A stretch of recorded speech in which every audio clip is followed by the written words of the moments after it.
Ahora, dice Noblecilla, la tarea más importante es conquistar la libertad del presidente Pedro Castillo.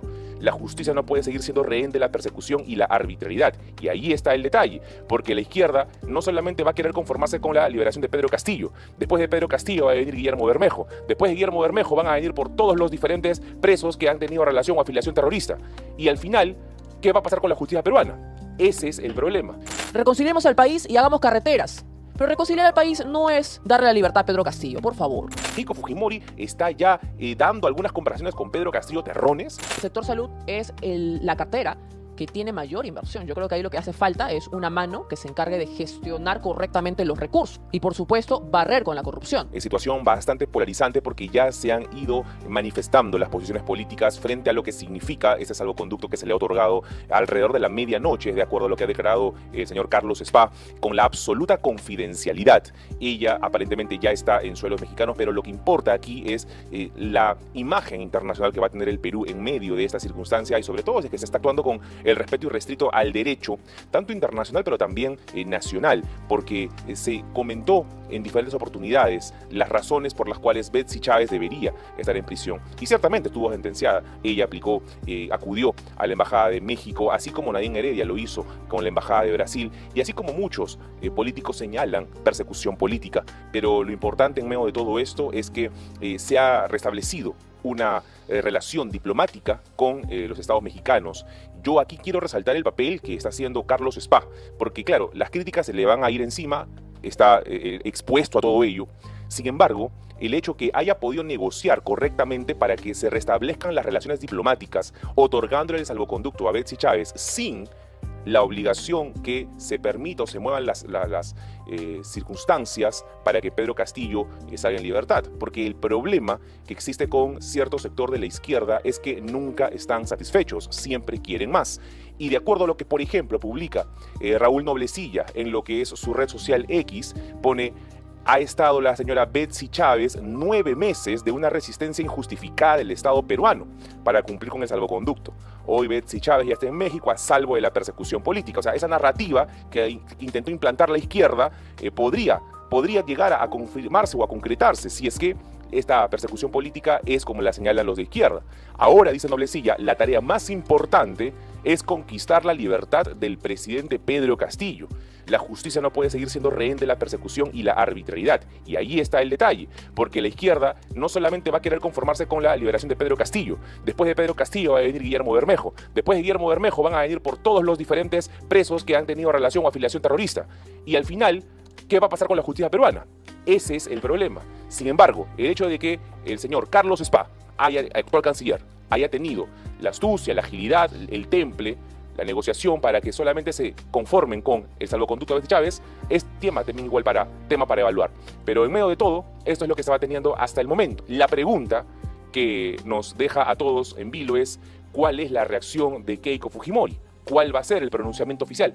¿En qué momento del día va a salir la Presidenta de la República a dar la apreciación al respecto? Esto deja contentos a sus electores, esto deja disconformes a sus electores, los deja indignados. ¿Cuál será la respuesta? Usted vaya dejándonos en los comentarios. Tengo que presentar una postura al respecto, porque es cierto, el asilo político, el asilo diplomático es un derecho, además es un derecho internacional que está regido por diferentes convenciones, por diferentes documentos de manera internacional cuyos países tienen que cumplir a cabalidad.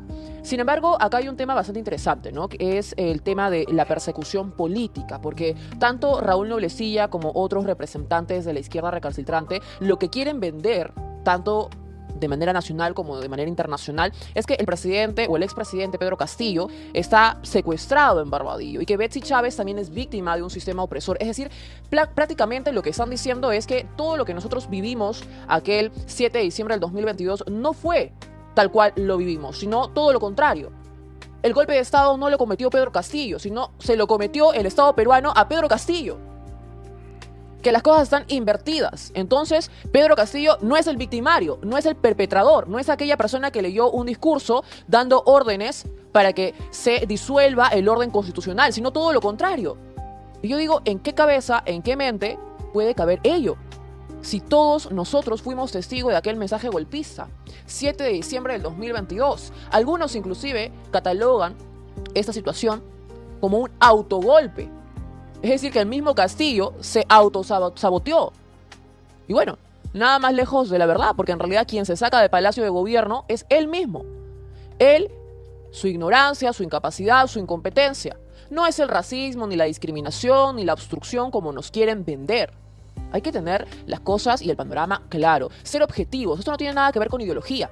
Porque es más, con respecto a la resolución del expresidente Ollanta Humala, que abiertamente es un presidente socialista, no es de derecha ni de centro derecha, nosotros hemos marcado nuestra posición y hemos dicho, si no le corresponde la cárcel, entonces ¿por qué ha estado apresado? Igual con Keiko Fujimori. No es un tema ideológico. Hay que saber separar las cosas. Ese es un tema que está ligado con la justicia y con el orden constitucional. Entonces, bueno, el tema de Betsy Chávez tiene mucho que ver en todo este escenario, aunque ella sostiene que nunca supo acerca de ese planeamiento o nunca conoció, el expresidente nunca se lo dio a entender. Es muy poco probable y muy poco creíble también la versión de la señora Chávez, ¿no? Porque cuando el presidente Pedro Castillo estaba dando las indicaciones ya sentado en aquel pupitre para dar el mensaje a la nación, él comenzaba a señalar y a dar indicaciones y con la persona con la que coordinaba era nada más y nada menos que Betsy Chávez. Pero bien, ahora eso implica que Betsy Chávez puede viajar hasta México y desde allí ser asilada políticamente, ¿no? Y como decía Juan Diego, eso por supuesto genera presupuestos, insumos para que la izquierda radical no solamente enarbole la bandera de la libertad a Pedro Castillo, sino que también comience a tomar las exigencias necesarias. Es decir, ¿cuál es la imagen que ahora el gobierno de Keiko Fujimori le está brindando a la oposición? Esa no es una idea de reconciliación. Si nosotros queremos reconciliación en nuestro país, entonces por favor construyan hospitales. Entonces por favor construyan colegios. Entonces por favor reconciliemos al país y que la riqueza pueda alcanzar al más pobre. Reconciliemos al país y hagamos carreteras. Pero reconciliar al país no es darle la libertad a Pedro Castillo, por favor, ¿no? Pedro Castillo no es Martin Luther King, no es Mandela, no es Gandhi.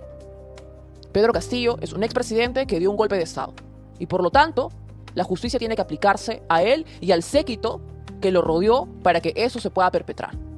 No es posible que esa situación no solamente afecte a nivel nacional, sino también a nivel internacional, porque sabrán ustedes que Claudia Sheinbaum, que es la hija de Andrés Manuel López Obrador, de AMLO, en México, tiene un corte abiertamente socialista.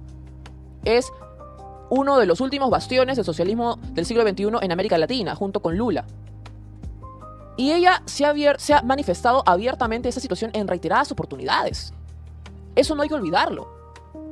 En sus mañaneras, cuando le preguntan sobre la situación de Perú, Pedro Castillo, Betsy Chávez, ella es muy abierta en responder. Pero cuando le preguntaban por Venezuela, ¿qué decía? Ah, no, yo prefiero no opinar esos temas porque la autodeterminación de los pueblos, ¿no? Ellos sabrán qué hacer, los venezolanos tendrán la capacidad de saber y de tomar las decisiones correctas. Ah, ok. Pero cuando le preguntaban por Pedro Castillo, sí, está secuestrado políticamente, no se reunieron los votos para que lo vacaron, es injusto su apresamiento.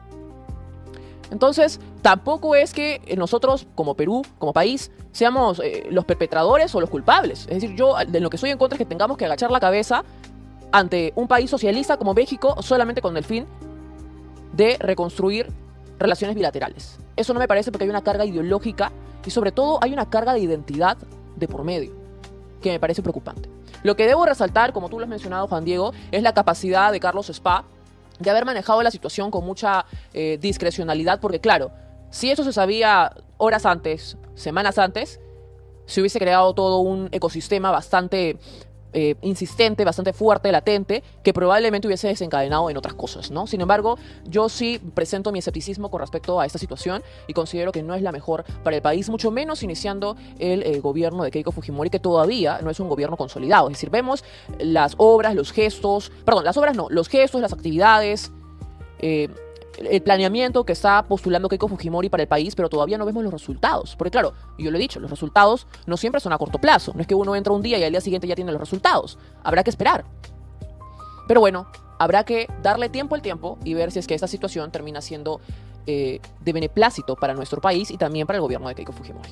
Totalmente, o sea, lo que el peruano allá en las calles está esperando es que se pueda dar un verdadero crecimiento, un desarrollo económico que de lo que tanto se habla en las inversiones ahora pueda verse reflejado en los bolsillos, en las economías de cada uno de los peruanos que le dan esa formalidad al país, y aquellos que se encuentran en el proceso informal lleguen al proceso formal bajo los incentivos correctos, necesarios y aplicando los términos de la ley. Sin embargo, Carlos Spa, como canciller, en medio de toda esta está priorizando el hecho de poder fortalecer o retomar esta alianza del Pacífico y era para ellos, claro, necesario retomar las relaciones diplomáticas con México.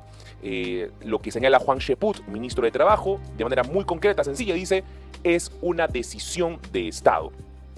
Pero claro, puede tomarse decisiones. ¿Cuáles son los argumentos? ¿Cuáles son los respaldos necesarios para poder decir, ok, esas son las diferentes puntuaciones a las que yo estoy llegando para tomar esta conclusión final? Queremos escuchar a Carlos Spa, queremos recordar sus declaraciones porque es importante para traer contexto a lo que venimos mencionando. Adelante. Bueno, la señora Betsy Chávez salió del Grupo 8 alrededor de la medianoche. Hicimos todas las coordinaciones con la mayor confidencialidad posible para garantizar su tranquilidad, para que el traslado desde la Embajada de México hasta el Grupo 8 se opera pues de la manera con todas las seguridades y garantías del caso. Bueno, ella a bordo del avión que fue enviado por la Fuerza Aérea Mexicana, partió normalmente y ya en los próximos minutos seguramente ya estará próxima a aterrizar en México.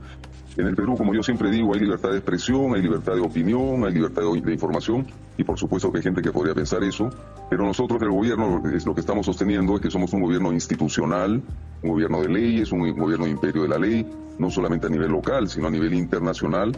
Nosotros respetamos los principios del derecho internacional y en este caso particular somos respetuosos de la Convención de Caracas del año 54. ¿Qué señala la Convención de Caracas del año 54? Señala que los estados tienen el derecho soberano de otorgar asilo. Cuando hablamos de un derecho soberano de un estado de otorgar asilo, lo que estamos diciendo es que un estado otorga asilo sin consultarle o sin preguntarle a otro estado. ¿Qué significa eso también? Significa que es el Estado asilante el que califica si el delito es un delito común o si es un delito político. En el caso de México, ellos, de manera soberana y absolutamente respetuosa de la Convención de Caracas, han decidido otorgarle el asilo político a la señora Betsy Chávez, han considerado que se trata de un delito político y nosotros, que somos respetuosos de las leyes nacionales y de las leyes internacionales y el derecho internacional, hemos procedido en consecuencia. Bien, ahí escuchaban entonces ustedes al actual canciller, Carlos Spa. Él está defendiendo, señala, la institucionalidad. Pero claro, si es que queremos hablar a carta cabal de la institucionalidad, ¿dónde está la institucionalidad del Poder Judicial? ¿Dónde está la institucionalidad de la Policía Nacional del Perú? Que debieron hacer su trabajo de poner el resguardo necesario a Betsy Chávez cuando estaba a punto de leerse su sentencia. La señora Betsy Chávez ya sabía que le esperaba la prisión. El problema fue que pestañaron o quisieron quizás cerrar los ojos adrede. No quisiera pensar eso, pero claro, uno como ciudadano se queda con esa indignación, con esa impotencia de ver cómo, así al mismo estilo de Vladimir Cerrón, que hoy anda celebrando en su perfil de X, incluso señalando que esta orden pudo haber venido desde Barbadillo. ¿Será acaso que Keiko Fujimori está ya dando algunas comparaciones con Pedro Castillo Terrones? No queremos pensar eso, pero claro, Vladimir Cerrón, cuando se le da la cuerda, ya sabemos cómo él se despacha, cómo se desbanda. Por lo tanto, el hecho de que se hable de la institucionalidad, sabemos que estamos en una crisis de las instituciones más importantes del Perú, tiene que priorizarse la justicia, el Estado de Derecho nacional, para que se pueda dar el conocimiento que la señora Betsy Chávez y Pedro Castillo Terrones atentaron contra la Constitución Política del Perú. Y si es que sí se queda como precedente que alguien que intenta dar un golpe de Estado vaya, acude, le toca la puerta a la embajada, esta le abre y luego le exige, por si acaso, es mi derecho aplicar el salvoconducto, entra uno acá al análisis. ¿Estuvo bien lo que hizo Ecuador? ¿Lo que hizo Noboa? El hecho de tumbarse en la Embajada de México para extraer a un preso que ya había sido sentenciado por la justicia ecuatoriana. Le faltó carácter a la justicia nacional peruana, le faltó contundencia a la Policía Nacional del Perú. Aquí, claro, podemos hacernos los diplomáticos tratando de saludar el derecho internacional, pero, claro, tenemos que reconocer que hace décadas nuestras instituciones están en crisis y no podemos apelar al discurso de la institucionalidad. Ojo, esto no tiene nada que ver con lo que muchos les podrían estar señalando. Que, claro, asuman su voto, traten de darse cuenta que así era Keiko Fujimori. Estábamos entre dos opciones, entre Keiko Fujimori y Roberto Sánchez. Roberto Sánchez, si en este momento estuviera en la presidencia, en el sillón de la República, ya estaría Pedro Castillo nuevamente tomando las calles en Chota, estaría asusando, agrupando un montón de gente para prepararse para su campaña política para el 2031 o para asumir algún tipo de ministerio de Roberto Sánchez si hubiese llegado a esa realidad. Por lo tanto, claro, esperemos que Keiko Fujimori salga pronto a dar declaraciones para que tantos sus votantes como aquellos peruanos en general sepan las razones exactas por las cuales se ha tomado esta decisión, Grecia. Así es, y bueno, realmente no compartimos esta situación del gobierno de Keiko Fujimori y nosotros cuando estábamos en plena segunda vuelta y había que elegir entre Keiko Fujimori y Roberto Sánchez, lo decíamos. aquí el apoyo es a favor de quien pueda proporcionarle al país una estabilidad. Aquí el apoyo no es a una figura, ni a un color político, ni a una ideología como tal. Aquí el apoyo es apegarnos a la realidad, a lo que es objetivo y qué es lo que le conviene al país. Y ello representaba a Keiko Fujimori. Sin embargo, fuimos también muy claros y directos al momento de decir que no se le iba a dar carta blanca a nadie. Es decir, no porque Keiko Fujimori haya ganado y represente cierta estabilidad frente a Roberto Sánchez, que creo yo que el país estaría en estos momentos totalmente diferente, en una situación mucho más paupérrima, quiere decir que vamos a avalar y vamos a mover la cabeza en asentimiento a todo lo que haga el gobierno de Keiko Fujimori, porque eso no es sensato. Porque como todo gobierno va a cometer aciertos y desaciertos. Y esperamos que, por supuesto, el costo-beneficio siempre sea favorable para el país. Es decir, que haya más beneficio que costo. Considero yo que en esa situación el costo es más alto que el beneficio. Por lo tanto, no tuvo que haberse desenlazado de esta manera. Pero bien, es lo que actualmente tenemos que informar. Por otro lado, quiero hablar acerca de Luis Dyer. Mire, cuando se hizo oficial la lista de ministros que iba a acompañar a Keiko Fujimori, inmediatamente levantamos la ceja, inclusive antes, ¿no, Juan Diego? Porque ya habían ciertos informes, el comercio también había sacado una lista premeditada, ojo, y nosotros decíamos, bueno, se vocea que quienes van a ser ministros son el señor Rafael Belaúnde para Defensa, algo que nos extrañaba mucho, levantamos la ceja inmediatamente, y también el señor Bengolea para Cultura. Pero dado que todavía nada era oficial, era una especulación o era una noticia arriesgada, dijimos, bueno, hay que darle tiempo al tiempo. Ya conocemos quiénes son los ministros y evidentemente hemos señalado también esta situación que me parece irregular, tener al señor Belaúnde en el Ministerio de Defensa y al señor Bengolea en la cartera de Cultura. Sin embargo, también levantamos las cejas cuando nos enteramos que Luis Dyer iba a juramentar como ministro de Salud. Sin embargo, yo debo hacer aquí un hincapié, porque hay que ser transparentes. Todo apunta a que Luis Dyer sería el primer ministro, por lo menos en la etapa o en la cultura médica de nuestro país, que apunta a un potencial cambio para todo el sector salud en nuestro país. Y eso es digno de saludar. En sus primeros días, el señor Dyer se ha dedicado en recorrer diferentes instalaciones, almacenes, postas médicas, centros administrativos del aparato salud e identificar, levantar data, levantar información sobre cómo está el sistema hoy en día. Y las redes lo han acompañado en todo momento, porque ha hecho una transmisión en vivo en cada visita o en cada locación donde ha estado. Me parece perfecto, me parece perfecto. Y aún así no lo hubiera hecho, de verdad que todos los peruanos sabemos qué es lo que está pasando con el sector salud, porque todos en algún momento hemos ido a una posta, a un hospital, hemos hecho largas colas, hemos tenido alguna emergencia y nos han dado cita después de un año, después de 3 años. La situación la conocemos todos. Sin embargo, hoy más que nunca se evidencia y se palpa.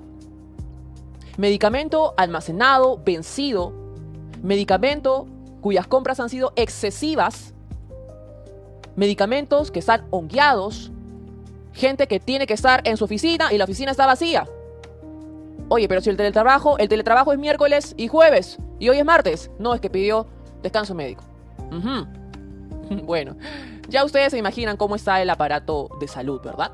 Así que a mí me parece saludable, me parece muy oportuno que el señor Dyer esté realizando esas intervenciones, porque claro, una cosa es el informe que te brinda el mismo sector, porque recordemos que Keiko Fujimori, previo a su juramentación, instaló la oficina de la presidenta electa, ¿lo recuerdan? Y el fin de esta oficina era justamente recibir los informes de los ministerios para poder saber cómo es que estaban cada uno de estos. Pero claro, el ministerio, el sector te va a dar un informe que puede ser que no sea fidedigno al 100%, evidentemente, porque ellos lo están desarrollando, ¿no?